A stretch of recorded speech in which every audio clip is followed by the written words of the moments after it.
और एक मैदान पर खेलने वाला खिलाड़ी, ये दो ही लोग हैं जो भारत माता की जयकारे को पूरे आकाश में गुंजायमान कर देते हैं। तो लगना चाहिए कि यहाँ खिलाड़ी बैठे हैं, ठीक है ना? बोले भारत माता की, भारत माता की, वंदे वंदे। बहुत जोरदार ताली वाली बजा दो जरा एक बार अपने लिए।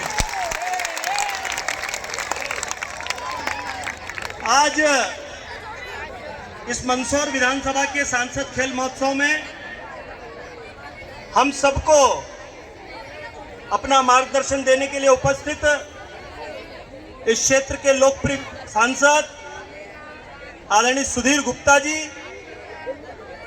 राज्यसभा के हमारे सांसद और भारतीय जनता पार्टी के वरिष्ठ नेता आदरणीय बंशीलाल गुर्जर जी, नगर पालिका की अध्यक्ष महोदया श्रीमती रमा देवी गुर्जर जी, सम्मानित, चूंकि पार्टी का पूरा हमारा भरा पूरा मंच है तो मैं सम्मानित मंच और इस सांसद खेल महोत्सव को पूरे विधानसभा में सारे संकुल पर जितने शिक्षक गणों ने और जितने पीटीआई गणों ने इस सांसद खेल महोत्सव को बहुत अनुशासित और सुंदर तरीके से आयोजित करवाया है। मैं एक बार जोरदार ताली बजाकर आपसे कहूंगा कि उन सबका स्वागत अभिनंदन करिए, क्योंकि ये सांसद खेल महोत्सव उन सारे शिक्षक गणों के बिना और उन सारे कोचेस के बिना अधूरा था जिन्होंने इस सांसद खेल महोत्सव को आयोजित करने में अपनी एक महत्वपूर्ण भूमिका अदा की है। बच्चों, ये सांसद खेल महोत्सव हमारे देश के यशस्वी प्रधानमंत्री आदरणीय नरेंद्र मोदी जी द्वारा आने वाली युवा पीढ़ी को और हमारे युवा साथियों को भारत माता की मिट्टी से जोड़ने के लिए और मैदानों पर लाने के लिए आयोजित किया गया है। हम सबको पता है कि हमारे जो आने वाली युवा पीढ़ी है वो कहीं ना कहीं मैदानों से दूर होती जा रही थी, वो कहीं ना कहीं भारत की मिट्टी से दूर होती जा रही थी। इसीलिए हमारे देश के यशस्वी प्रधानमंत्री आदरणीय नरेंद्र मोदी जी ने पूरे देश भर के अंदर सभी संसदीय क्षेत्र में इस सांसद खेल महोत्सव को आयोजित करने का आदेश दिया और उन्होंने आग्रह किया कि सभी सांसद अपने अपने संसदीय क्षेत्र में इस सांसद खेल महोत्सव को आयोजित करें। उसी क्रम में हमारे क्षेत्र के लोकप्रिय सांसद आदरणीय सुधीर गुप्ता जी ने भी मंदसौर नीमच जावरा संसदीय क्षेत्र में इस सांसद खेल महोत्सव का आयोजन करवाया है। यह सांसद खेल महोत्सव पूरे संसदीय क्षेत्र में प्रत्येक संकुल पर आयोजित हुए थे। संकुल से विजेता टीमें विधानसभा स्तर पर आई हैं और विधानसभा स्तर पर अपनी प्रतियोगिताओं में भाग लेंगी, और जो विधानसभा से विजेता टीमें होंगी वो लोकसभा क्षेत्र पर आएगी और अपने प्रतियोगी का परिचय देगी, प्रतिभागियों का अपने खेल में अपने अपने जो 3 खेल हमने तय किए हैं, कबड्डी, खो खो और सितोलिया, इन तीनों खेलों में वो यहाँ लोकसभा स्तर पर आकर के अपना उपस्थिति दर्ज करवाएंगी। बच्चों, मैं आपसे एक बात और कहना चाहता हूं, ये जो महीना है ना, ये महीना खेलों को समर्पित महीना है। आप सबको पता है कि इस महीने में हमारे देश की बेटियों ने एक कीर्तिमान रच करके दिखाया। पता है ना सबको? किस किस को पता है? जरा हाथ खड़ा करो। हमारे देश की बेटियों ने भारत के क्रिकेट वर्ल्ड कप में विश्व विजेता बनकर के अपना कीर्तिमान रचा। जरा जोरदार ताली उन सब बेटियों के लिए बजा दो। और दूसरा एक और काम जो हमारी बेटियों ने किया है वो तो वाकई में अविश्वसनीय है। हमारे देश की दिव्यांग बेटियों ने भारतीय महिला क्रिकेट वर्ल्ड कप में पूरे विश्व को यह बता दिया कि भारत की बेटियां किसी भी रूप में किसी भी क्षेत्र में कम नहीं है। जरा जोरदार ताली उनके लिए भी बजा दो। और तीसरा एक और काम, जापान में अभी खेलों का आयोजन हुआ था।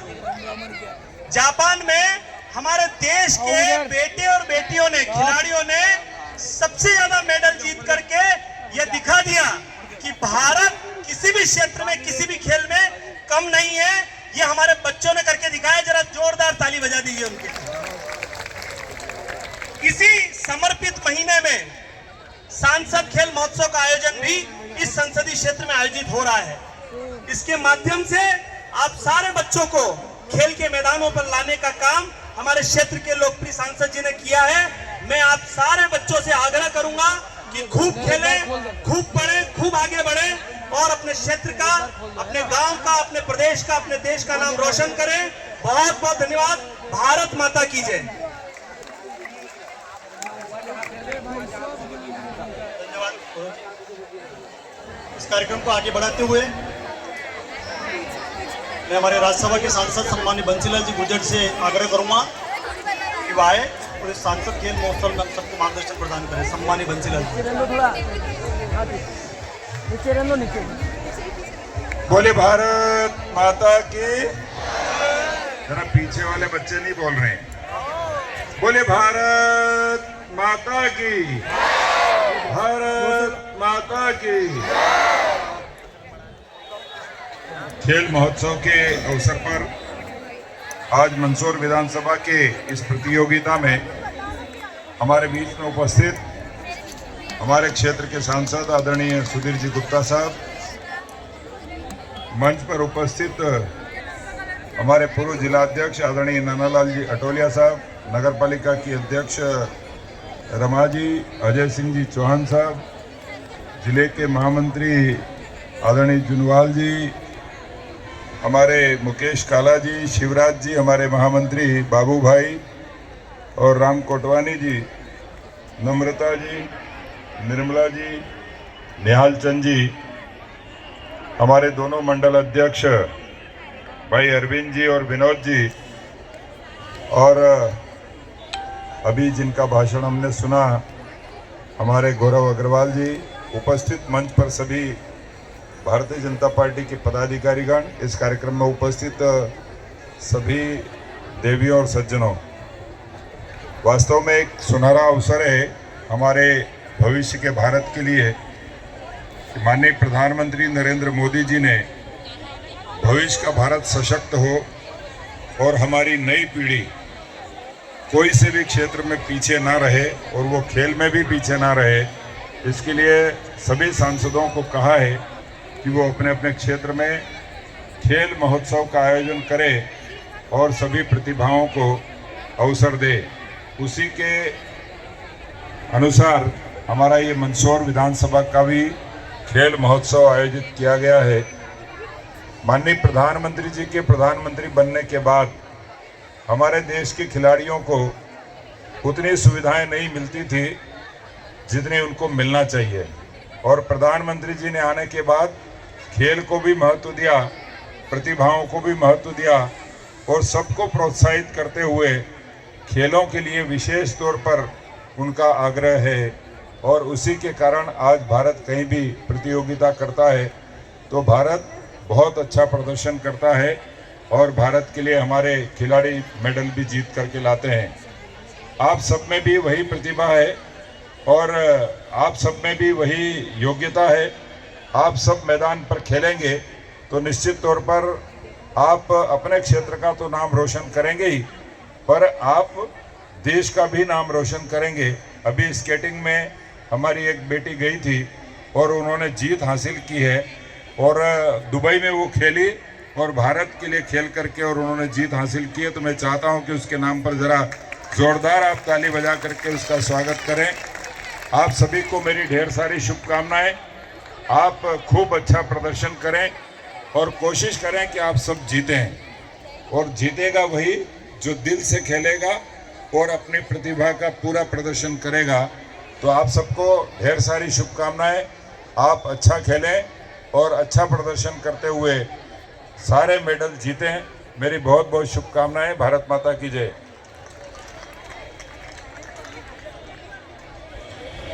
ऐसा ही खेल महोत्सव रतलाम में भी आयोजित हो रहा है और रतलाम का खेल महोत्सव जैसा यहाँ सुधीर जी करा रहे हैं वैसा मुझे कराना है, तो वहाँ भी 11:15 बजे ऐसा ही कार्यक्रम है। तो मैं आप सब से अनुमति लेकर के और रतलाम के खेल महोत्सव में भाग लेने के लिए जा रहा हूँ। बहुत बहुत धन्यवाद।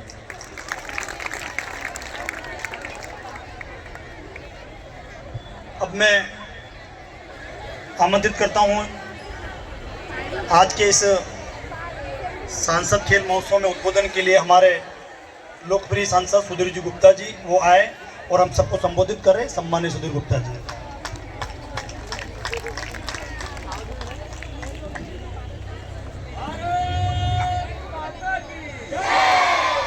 अच्छा, जिसको ठंड लग रही है, ऐसा हो रहा है क्या? अच्छा, जिसको गर्मी लग रही है ना, तो वो जरा जोर से नारा लगाए। गर्मी कम तो करना पड़ेगी ना। तो मेरे साथ बोलेंगे, मैं आधा शब्द बोलूँगा, पूरा आपको करना है, ठीक है? पूरा क्या होगा ये मैं बताने नहीं वाला हूँ, ठीक है? बोलो वंदे वंदे। अच्छा, पीछे से आवाज ज्यादा तेज आ रही है, ऐसा है? तो अपन पीछे वाले का ट्राई करते हैं एक बार। ये जो फ्लैग लगा हुआ है ना, इससे पीछे पीछे, ठीक है? बोलो वंदे वंदे। अभी आगे वाले, ठीक? बोलो वंदे वंदे। फैसला कौन करेगा, कौन जीता? पर एक बात है कि देशभक्ति में तो हर कोई जीतता है, इसलिए अपन मिलकर एक बार लगाते हैं, ठीक है? सभी लगाएंगे। बोलो वंदे। गर्मी कम हुआ? नहीं हुआ? गजब हो गया है तो। चलिए, अभी आपने हमारे राज्यसभा सांसद जी बंशीलाल गुर्जर जी को सुना, गौरव भाई को सुना। बहन हमारी नगर पालिका की अध्यक्ष, प्रथम नागरिक है, और उनके पास ही बैठे हैं नगर पालिका की उपाध्यक्ष, ये रमा गुर्जर जी और ये नम्रता चावला जी। ये दोनों बहनों के लिए जरा ताली वाली बजाओ। अच्छा, भाइयों को मना किया मैंने क्या ताली बजाने के लिए? बेटियों ने बजा दी और बेटे बच्चे बैठे बैठे देख रहे थे। हाँ, ये गड़बड़ पकड़ में आता है, ऐसे ही आता है ना। और मंच पर हमारे सारे वरिष्ठ जन यहाँ बैठे हैं। नानालाल जी पूर्व जिला अध्यक्ष जी हैं, हमारे अजय सिंह चौहान जी हैं, हमारे निहाल चंद जी मालवी जी हैं, ये बहुत सीनियर है। निहाल जी उधर बैठो आप। ऐसे भरा पूरा मंच है, ये सारे वरिष्ठ हैं। इन्होंने समाज सेवा में क्रमशः, अगर मैं नाम लूं तो पूर्व नगर पालिका अध्यक्ष बाबूलाल जी, शिवराज जी, हमारे मुकेश भैया, मुस्कुराओ यार तो नाम याद आएगा, ऐसे थोड़ी आएगा क्या? मुकेश भैया, हमारे महामंत्री जी, ये निर्मला बहन, पीछे भी सारे वरिष्ठ बैठे हैं। लेकिन एक बात है कि कुछ चीज़ें ज़बरदस्ती हो जाती है और कुछ चीज़ें स्वयं प्रेरणा से करते हैं। तो जैसे ये जो बच्चे स्कूल जाते हैं ना, ध्यान से सुनना भाई, पीछे वाले, ओ पीछे वाली टोली वाइट, माता पिता धकिया के भेजते हैं, ऐसे बच्चे हाथ खड़े करो जरा। एक एक दो तीन। हाँ, ये बच्चे ईमानदार हैं, इनका स्कूल आने का इच्छा ही नहीं था। जरा ताली वाली बजाओ इनके लिए। अच्छा, मैंने ताली क्यों बजवाया? कम से कम ईमानदारी से बोला तो सही ना, क्या हमारा कोई इच्छा नहीं है। अच्छा, एक बात बताओ, खेलों में किस किस को अच्छा लगता खेलना? वो हाथ खड़ा करो। ये तो सारे ही हैं। तो भाई मंच वालों सहित नीचे वाले सब ताली बजाओ जो बच्चे खेलने के शौकीन हैं। और पढ़ना किस किस को अच्छा लगता वो जरा हाथ खड़े करो। ये वाले बच्चे थोड़े रह गए हैं, इनका रुचि पढ़ने में कम है, ये 10-12 हैं इधर हैं। अच्छा, बेटियां सारी पढ़ाई कर रही, बताओ। अच्छा, खेलना और पढ़ना दोनों किसको अच्छा लगता है वो हाथ खड़ा करो। हाँ, बहुत बढ़िया। देखो, एक बात बड़ी साफ है, स्वामी विवेकानंद जी ने कहा कि अगर अच्छा स्टडी करना है, अच्छे से अध्यात्म को समझना है, अध्यात्म यानी एजुकेशन, या यूं कह दे कि अच्छे से गीता को समझना है, तो सबसे पहले खेल के मैदान में चले आओ। ये जो पीछे वाले बच्चे, इनसे मैं क्वेश्चन करने वाला हूं, एकदम खड़ा करके।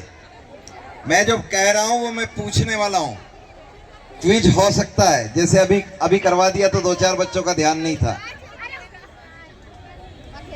तो हम सब जानते हैं कि ये देश हमारा गुलाम रहा है।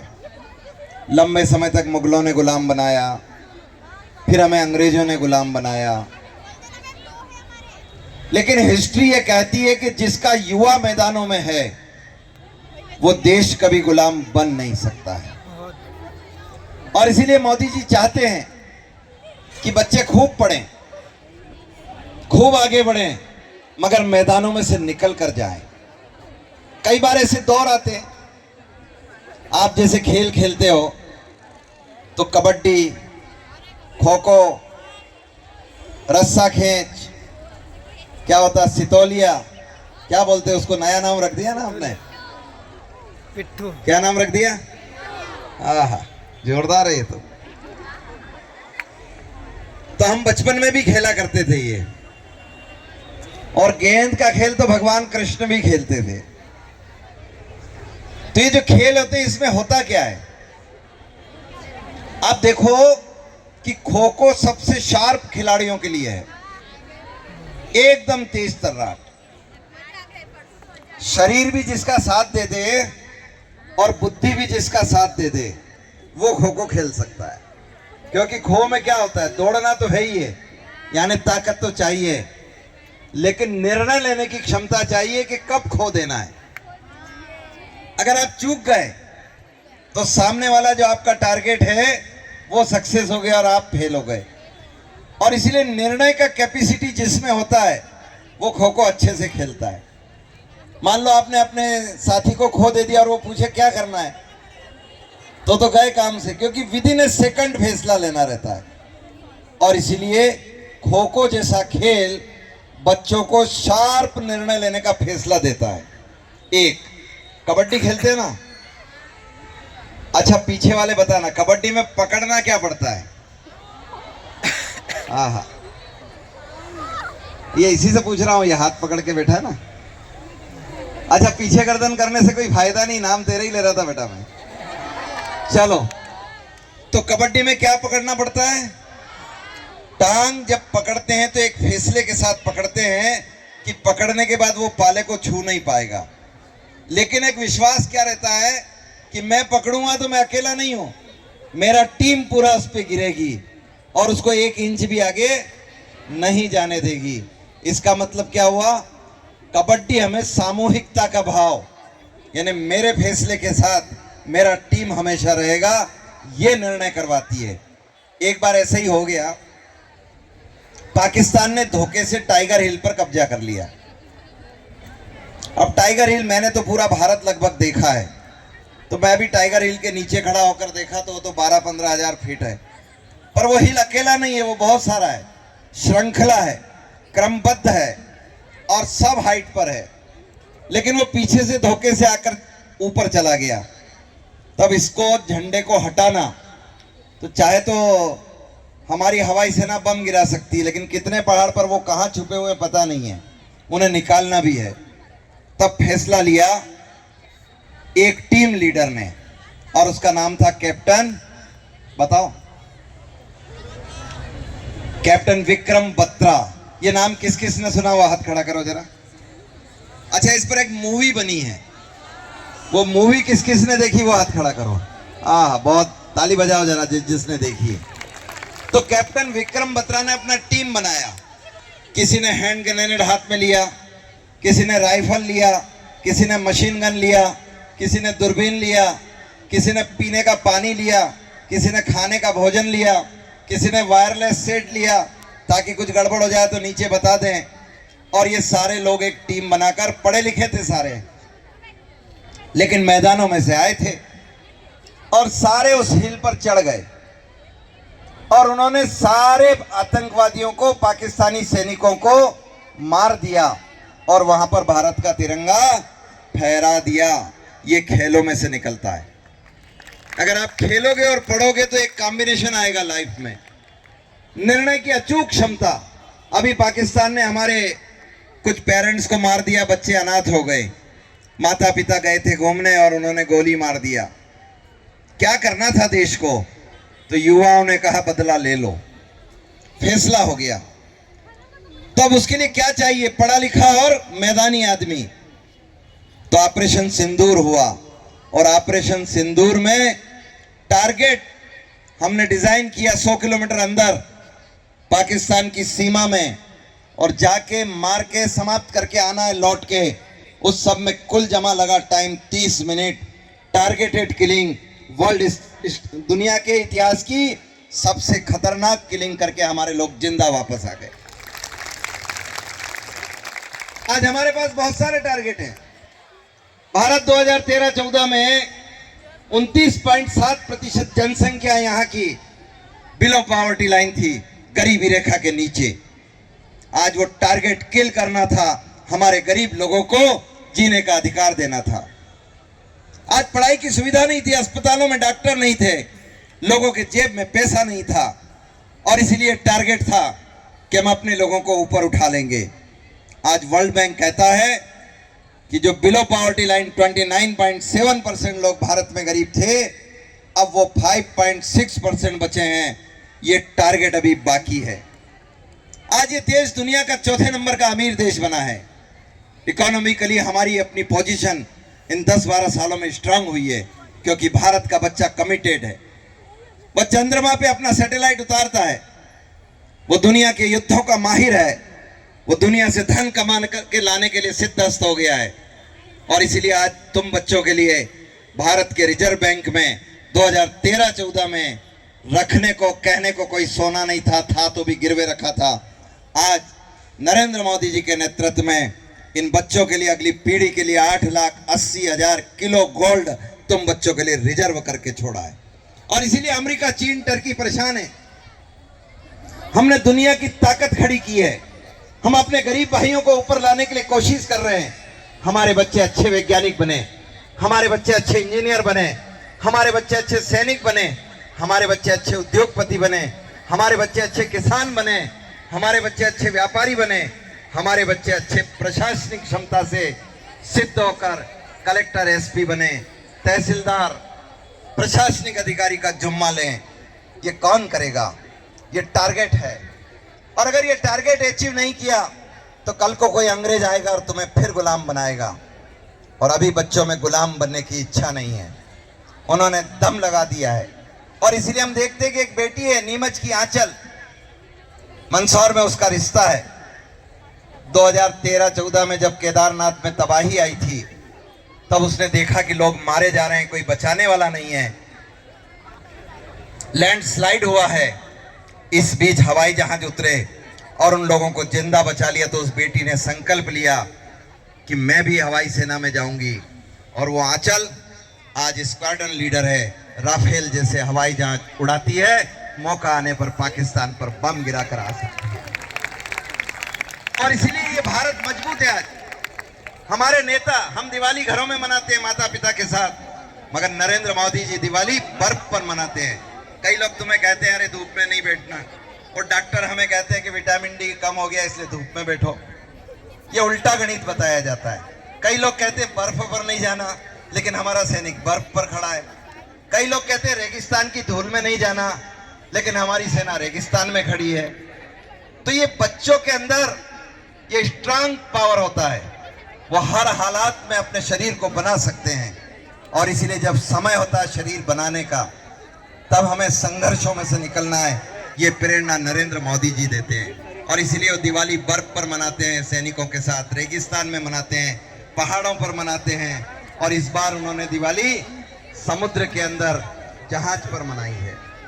भारत का एक जहाज, दुनिया के सबसे बड़े जहाजों में एक, जो अभी समुद्र में उतरा है, नाम है उसका INS विक्रांत। INS विक्रांत दुनिया के ताकतवर जहाजों में एक है। अभी तो मोदी जी हर 40वें दिन एक नया जहाज पानी में उतारते हैं। भारत के पास छोटे बड़े 293 जहाज हैं, और इसलिए दुनिया की सेना हमसे आज डरती है। हम भारतीयों की ताकत हमने दुनिया को बता दी है, और इसीलिए दुनिया हम पर सामूहिक आक्रमण करती है, हमें उलझाने और फंसाने का काम करती है। लेकिन हम आगे बढ़ते हैं। वो जो जहाज है उसके अंदर 2400 कमरे हैं। कितने कमरे? कौन से में? पानी के अंदर जहाज में कंपार्टमेंट 2400, उसमें 1600 कंपार्टमेंट में सेना रहती है, बाकी में सामान। उसके ऊपर ही हमारे हवाई जहाज रहते। कल जाके गूगल पे देखना आज INS विक्रांत, समझना कि INS विक्रांत क्या है। और उसके ऊपर राफेल भी लगा बैठता है, उसके ऊपर ब्रह्मोस मिसाइल भी है। जब ऑपरेशन सिंदूर के बाद पाकिस्तान ने फिर हमला करना चाहा तो INS विक्रांत ने अपना मुंह मोड़ लिया पाकिस्तान की साइड। और जब मुंह मोड़ा तो अमेरिका डरा, चीन डरा, पाकिस्तान डरा, टर्की डरा। इन्होंने कहा ये क्या हो गया, ये तो मुंह मोड़ा है। और अगर INS विक्रांत टारगेट सोचता है तो दुनिया जानती है वो खाली हाथ वापस नहीं आता है, और इसीलिए सेटलमेंट हो जाते हैं। मैं बच्चों तुमसे एक ही अपेक्षा करूंगा, इन खेलों के माध्यम से टीम भावना में जाओ, एक कॉन्फिडेंस लेवल हाई करो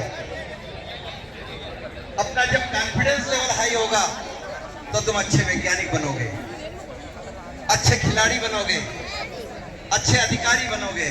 और जो भी करना है दिल से करो। अगर अच्छा गाना अच्छा लगता है गाना गाना, तो ऐसा गाओ जैसा लता मंगेशकर ने गाया। 25,000 का टारगेट अचीव करना। दौड़ना अच्छा लगता है तो ऐसा दौड़ो जैसे PT उषा दौड़ी। हॉकी खेलना अच्छा लगता है तो ऐसा खेलो जैसे ध्यानचंद खेले। तुम्हें जो करना है ये टारगेट है। और बच्चों एक बात सुनो, तुम्हारे नेता, हमारे नेता, देश के यशस्वी प्रधानमंत्री नरेंद्र मोदी जी ने इस देश को यहां तक पहुंचाया है। उन्होंने टारगेट लिया है 2047 2047 का भारत दुनिया में पहले नंबर का भारत बनेगा। वो टारगेट तुम्हारे भरोसे लिया है। हमने तो यहां तक कर लिया, ये कल का भारत तुम्हारा है। बड़े हो जाओगे तुम, अभी 14, 15, 16, 17 साल के हो। 20 साल 22 साल के बाद तुम 35, 37, 38 साल के हो जाओगे। शादी हो जाएगा, बच्चे आ जाएंगे, बड़े कहलाओगे। तब लोग कहेंगे कि मौका मिला था ना तुमको कुछ करने का स्कूल में, तुमने कुछ किया नहीं। और इसीलिए चांस गंवाना नहीं। खेलो तो खूब अच्छा खेलो, दोस्ती बनाकर खेलो। हार और जीत कुछ नहीं होता, खेलना जरूरी होता है। हार और जीत तो दुनिया में लगी रहती है। कल हमारे अटल बिहारी वाजपेयी जी का जन्म जयंती है। अटल जी को जब राजनीतिक रूप से सिर्फ 2 सीटें मिली थी तो उन्होंने कहा कि अब क्या करें, 2 सीट मिली है। तो शाम को एक पिक्चर देखा, पिक्चर का नाम था उस्तादों के उस्ताद। क्या नाम था पिक्चर? उस्तादों के उस्ताद। यानी हार के बाद भी उस्ताद बनना है। और उसका कारण है कि वही राजनीतिक विचारधारा आज दुनिया की सबसे ताकतवर विचारधारा हुई जो एक बार हार गई थी। और इसीलिए हार कुछ नहीं होता है, मैदान सबसे बड़ा होता है। तुम सबको तुम्हारे पिता माता ने, तुम्हारे आचार्य दीदियों ने, सब लोगों ने तुम्हें एक अच्छा जीवन जीने के लिए स्कूल में भेजा है। और इसको पूरा एंजॉय करो, खूब खेलो। और कोशिश करो कि यहाँ से जाने के बाद तुम्हारे जो टीचर्स हैं तो टीचर्स का भी एक बार रस्सा कस्सी करवा देना। एक आध ग्रुप गिरेगा तो जरा आनंद आ जाएगा, क्योंकि ये लोग भी खेलते नहीं है, है ना। और जब ये नहीं खेलते तो खेलने देते नहीं है। और इसीलिए बड़ों को खिलवाना भी जरूरी है। स्कूल जाओ, एंजॉय मोड में कहो कि सर एक हो जाए, बच्चों के साथ हो जाए, एक जो होगा सो हो जाएगा, है ना। एक कंपटीशन आनंद से। तुम सब के लिए बहुत बहुत शुभकामनाएं। भारत माता की वंदे वंदे। अब मैं बोलूंगा मातरम मातरम, तुम बोलना वंदे मातरम। ताकत से बोलना जरा, आवाज। मातरम मातरम मातरम मातरम। धन्यवाद। कोई गर्मी नहीं, कोई ठंड नहीं, कोई बर्फ नहीं, कोई पानी नहीं, कोई पहाड़ नहीं, सब मिलकर देश के लिए काम करेंगे। धन्यवाद। धन्यवाद माननीय सांसद जी। अब इस कार्यक्रम को आगे ले जाते हुए हम सब यहाँ पर अपने स्थान पर खड़े होंगे और एक राष्ट्रगान होगा और राष्ट्रगान के बाद आभार होगा। तो मैं राष्ट्रगान के लिए सुनीता जी भावसा, नम्रता जी चावला और सुनीता जी गुजरिया, आप तीनों से आग्रह करता हूँ कि यहाँ आए और सभी बच्चे खड़े हो जाएं। राष्ट्रगीत सब खड़े हो जाएंगे, क्योंकि राष्ट्रगान हम सब लोगों को मिलकर के गाना है। तो सारे लोग जहां जहां तक दुकानदारों से, यहाँ बस में खड़े हुए बस के संचालकों से, बच्चों से, जहां जहां तक भी आवाज जा रही है, मेरा सबसे आग्रह है कि सारे लोग अपने स्थान पर खड़े होकर राष्ट्रगान हम गाएंगे। हमारी सारी बहनों को मैं आमंत्रित करता हूं कि वे आइए और राष्ट्रगान।